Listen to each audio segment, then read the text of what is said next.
Hello नमस्कार श्री स्वामी समर्थ। स्वागत आहे तुम्हा सगळ्यांचं माझ्या YouTube चॅनलवरती। आजचा दिवस तुम्हा सर्वांना खूप छान सुखाचा आणि आनंदाचा जाऊ देत हीच मी स्वामींच्या चरणी प्रार्थना करते आणि आजच्या व्हिडिओला सुरुवात करते। पण त्या अगोदर तुम्ही माझ्या चॅनलवरती जर नवीन असाल तर चॅनलला सबस्क्राइब नक्की करा। त्याचबरोबर कमेंटमध्ये श्री स्वामी समर्थ लिहायला अजिबात विसरू नका। उद्या 13 फेब्रुवारी वार आहे मंगळवार आणि उद्या आलेली आहे गणेश जयंती। तर या गणेश जयंतीला माघी गणेश जयंती असं म्हटलं जातं। तर या दिवशी गणपती बाप्पांचा जन्म झाला होता आणि हा दिवस आपण माघी गणेश जयंती म्हणून साजरा करत असतो। या दिवशी गणपती बाप्पांची विधिवत पूजा करून त्यांची सेवा केली जाते आणि काही उपाय सुद्धा या दिवशी केले जातात। या गणेश जयंतीच्या दिवशी काही राशी ज्या आहेत तर या राशींवरती चांगला शुभ परिणाम होणार आहे। या राशी धनवान सुद्धा बनणार आहेत। तर या कोणत्या 3 राशी आहेत याबद्दलची संपूर्ण माहिती तुमच्यासोबत मी आजच्या व्हिडिओमध्ये शेअर करणार आहे। त्यामुळे व्हिडिओ हा स्किप न करता शेवटपर्यंत नक्की पहा, जेणेकरून तुमच्यापर्यंत योग्य ती माहिती पोहोचेल। आणि चॅनलवरती जर तुम्ही नवीन असाल आणि असेच जर तुम्हाला माहितीपूर्ण व्हिडिओ बघायला आवडत असतील तर चॅनलला पण नक्की सबस्क्राइब करा। तर या गणेश जयंतीला अतिशय दुर्मिळ असे योग तयार झालेले आहेत आणि ज्योतिषशास्त्रामध्ये विष्णू लक्ष्मी हा राजयोग अत्यंत शुभ असा मानला जातो। तर हा राजयोग शुक्र आणि बुधाची युती तयार होत असून याला लक्ष्मीनारायण राजयोग असं सुद्धा म्हटलं जातं।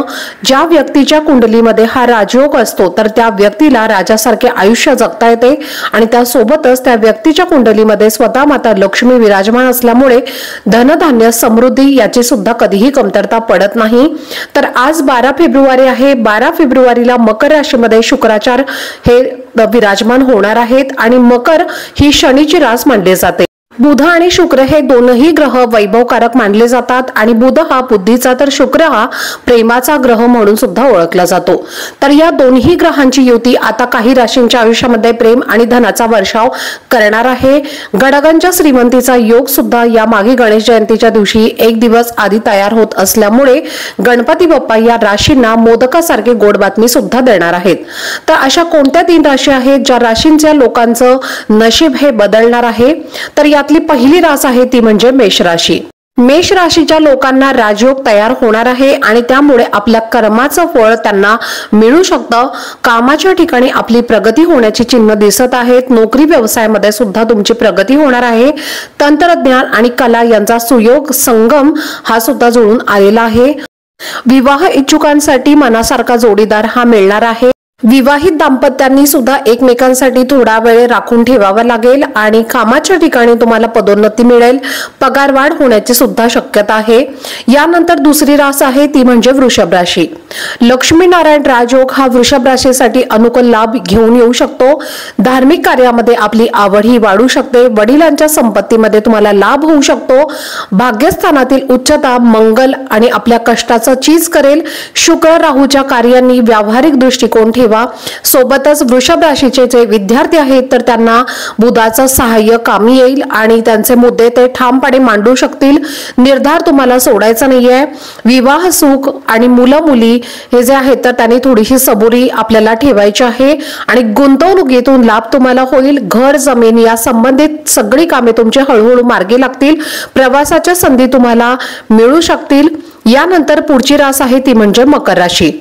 मकर राशीच्या प्रथम भावी लक्ष्मीनारायण हा राजयोग तुमचा तयार होणार आहे। 2023 पेक्षा 2024 हे वर्ष एकूणच तुमच्यासाठी चांगलं असेल आणि त्यात हा राजयोगाची जोडी तुम्हाला लाभेल आणि प्रचंड धनलाभ सुद्धा तुम्हाला संभवतो। तर यावर्षी तुम्हाला नोकरी व्यवसायामध्ये लाभ होईल। तुमचे व्यवसाय असतील तर ते सुद्धा चांगले चालतील। आर्थिक लाभ तुम्हाला त्यामध्ये मिळेल आणि तुमचा आत्मविश्वास वाढेल। अनेक कठीण तुम्हाला वाटणाऱ्या गोष्टी सुद्धा तुम्ही पूर्णत्वास नेऊ शकता आणि त्याचबरोबर भौतिक सुखाची सुद्धा सुरुवात होईल। कुटुंबासह नाते सुधारण्याचं चिन्ह तुमचं दिसत आहे आणि नोकरीसाठी सुरू असणारी धडपड सुद्धा तुम्हाला फळ देणार आहे। तुम्हाला नोकरी प्राप्ती होण्याची सुद्धा शक्यता आहे। तर या 3 राशींचं नशीब बदलणार आहे आणि अशा या लोकांना शुभ फळ सुद्धा प्राप्त होणार आहे। आजचा व्हिडिओ जर तुम्हाला आवडला असेल तर व्हिडिओला जास्तीत जास्त लाईक करा आणि जास्तीत जास्त लोकांबरोबर शेअर करा आणि चॅनलला पण नक्की सबस्क्राइब करा। भेटूयात पुढच्या व्हिडिओमध्ये। तोपर्यंत सर्वांना श्री स्वामी समर्थ।